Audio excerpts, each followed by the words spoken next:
All right, I'm going to show you symbolic derivatives, and we should know how to take the derivative with symbols. So before I get started, if somebody gave you f of x and said take the derivative, you would just say f prime x. Pretty simple. But if they give you f of x times g of x, then to take a derivative of a product, I have to do the product rule. So then I would do product rule on that. And I showed that in your notes, the product rule along the way. And then if I have f of x over g of x, then I would do quotient rule. And if I have f of, say, x cubed, and then we're going to do chain rule because there's an inside function inside there. So when I take that derivative, it'd be f prime x cubed times 3x squared. You take the derivative and then derive the inside. Now if we did that with these, the derivative of x is 1, so technically I could do that, but since it's just x, derivative of x is 1. It's unnecessary. All right, so let's call the chain rule. So if this was f of 4x, derivative would be f prime 4x times 4. All right, so that's just the kind of, it's in your notes. So these are the questions we'll have in the homework. Is they'll ask us to find the derivative h prime x and h prime 2. And they'll give you values. AP will either put this in a chart or list them. They'll even do a picture, which we practiced on the previous video of practicing derivative pictures. All right, this was an AP favorite. This is a chain rule because you got a function inside a function. So we take a derivative of the outside function times the derivative of the inside function. All right, and that's how you take the derivative. Now they asked us to find h prime 2.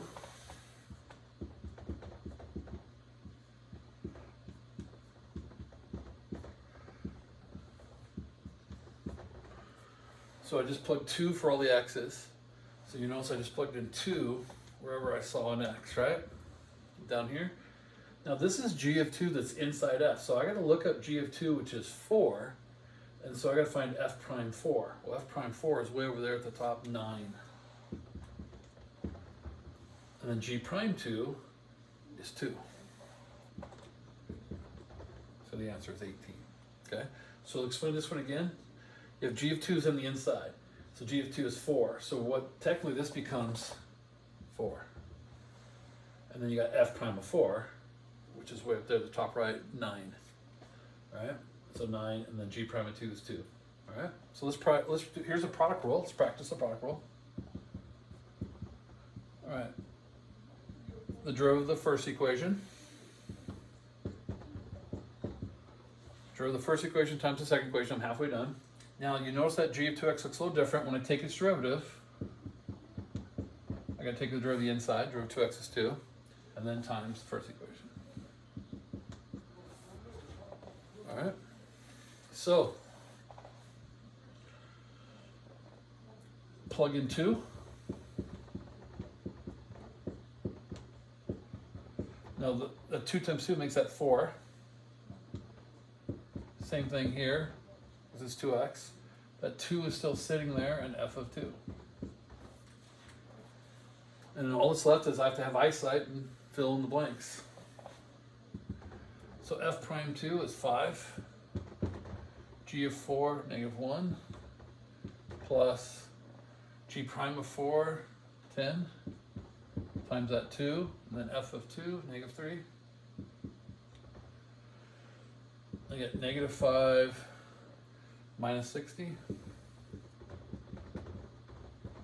Negative 65. That's a 2, hard to read there. And that's the derivative of that. Okay? Again, you're finding the slope of the tangent line, so that would be your slope if we were writing an equation. All right?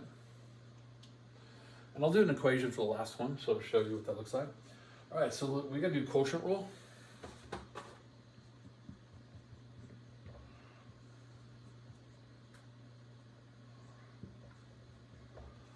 So the derivative of the top equation, since the top equation has an x squared, it'll be f prime x squared times the 2x, the derivative of the inside. That's true of the top equation. Times the bottom equation. Minus the derivative of the bottom equation, The bottom equation is just normal, g prime x, and then times the top equation. All over the bottom function squared. All right. So we got a lot of plugging in here to do. So I got f prime of 4. So when I plug in 2 here, I get 4. And this is a 2x. It's still 2 times 2. I got to plug in 2 for all x's. So I get times 4. G of 2 minus g prime of 2. Oops, times f of 4. Because 2 squared is 4. Over g of 2 squared. All right, now I've got to look it up. F prime of 4 is 9 times that 4. G of 2 is a 4. G prime of 2 is a 2. Times f of 4, 8. Over g of 2, which we found earlier, was 4 squared, so 16 there. So multiplying that together, that's actually 144 minus 16, so 128 over 16. All right, and 16 times 8 is 128. So that answer is 8. All right. So that's how you do symbolic derivatives. Now, I will show you in the homework how to do tangent line stuff, but let's do this one. I'll erase these others. I'll erase this middle guy at least. So we'll do this one after all. So when you take the derivative, you found the slope of tangent line. Well, write an equation of a line, you need a point and a slope. Well, we know x is 2. They said plug in 2. So x2, we just got to find the y value. If you plug into the original, just like we've been learning,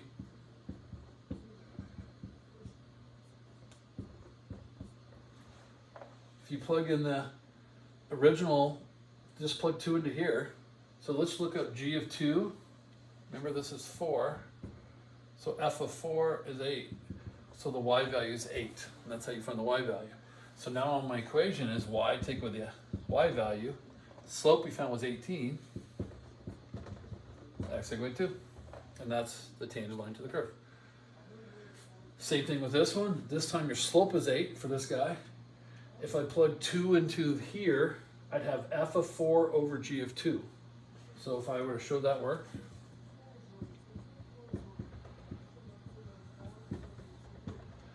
and I should always show that work, you know, like I did here, always show it.